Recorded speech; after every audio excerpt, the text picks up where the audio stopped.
अस्सलाम वालेकुम, कैसे हैं आप सब लोग। आज हम लोग कंपैरिजन ऑपरेटर्स पढ़ने जा रहे हैं। तो कंपैरिजन ऑपरेटर्स दो वैल्यूज़ को कंपेयर करने के लिए इस्तेमाल होते हैं। इससे पहले जो हमने ऑपरेटर्स पढ़े हैं, सबसे पहले हम उन्हें रिकॉल कर लेते हैं।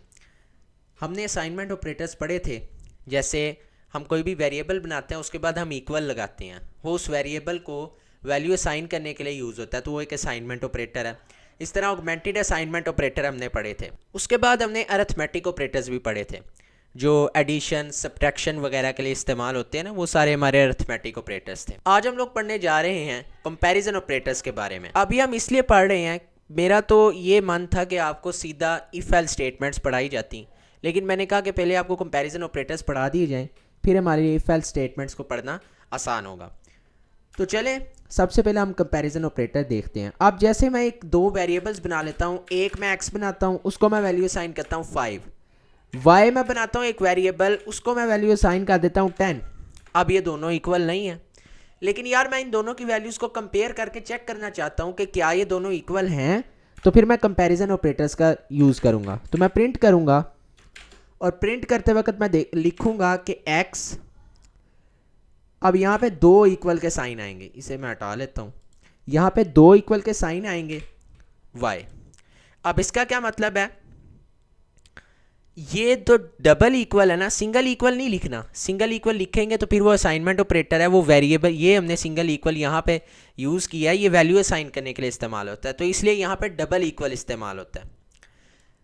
अब ये कंपेयर कर रहा है x की वैल्यू को y के साथ। क्या x इक्वल है y के?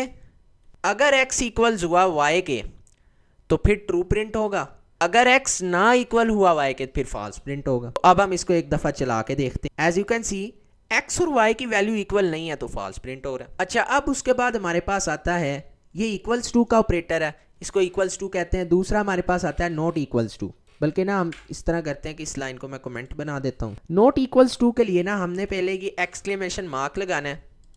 एक्सक्लेमेशन मार्क लगाने के बाद फिर इक्वल लिख के जिसके साथ कंपेयर करना है वो लिख देना। x not equals to y, इसका ये मतलब है, ये चेक करेगा क्या x इक्वल नहीं है y के। तो अगर x y के इक्वल ना हुआ फिर ये ट्रू प्रिंट करेगा, और अगर x y के इक्वल हुआ फिर ये फॉल्स प्रिंट करेगा। x इक्वल y के नहीं है तो फिर ट्रू प्रिंट हो रहा है। अच्छा, नेक्स्ट हमारे पास आते हैं ग्रेटर देन। क्या x हमारे पास ग्रेटर देन है y से? अब ये तो सिंपल है कि यार x ग्रेटर देन y से नहीं है, ले जी फॉल्स प्रिंट हो रहा है। अब अगला आप लोगों को पता है लेस देन का है, x लेस देन y। क्या x लेस देन है y से? x लेस देन है y से, तो ट्रू प्रिंट हो गया। लास्ट टू भी बड़े इजी से हैं। हमने पढ़ा हुआ है x ग्रेटर देन और इक्वल टू, लेस देन और इक्वल टू। मैथ के अंदर इनके जब हम मैथ में लिखते हैं ना, इनके नीचे हम एक लाइन लगा देते हैं ग्रेटर देन और लेस देन की। यहाँ पे हम पता है इसे किस तरह लिखेंगे, हम पहले लिखेंगे ग्रेटर देन, फिर इक्वल लगा देंगे y। अब ये चेक करेगा क्या x ग्रेटर देन है या इक्वल है y के। अगर इन दोनों में से कुछ भी हुआ तो ट्रू प्रिंट हो जाएगा। तो ना तो x इक्वल है y के, फॉल्स है, ना ही x ग्रेटर है y से, तो फॉल्स है। लास्ट वाला आप लोग गेस कर सकते हैं, x लेस देन और इक्वल टू y। अब ये चेक करेगा क्या x लेस देन है y से, तो ट्रू प्रिंट हो जाएगा। अगर नहीं है फिर चेक करेगा x इक्वल है y के, तो x लेस देन तो है y से, तो इसलिए ट्रू प्रिंट हो रहा है। तो यहाँ तक जी हमारे ये 6 कंपैरिजन ऑपरेटर्स, बड़े इजी सा टॉपिक था ये। और अब हमारे लिए प्रिंट जो इफ़ एल्स स्टेटमेंट्स हैं उनको पढ़ना बहुत ही ज़्यादा आसान होगा। तो आपसे मुलाकात होती है नेक्स्ट लेक्चर में। अल्लाह हाफिज़।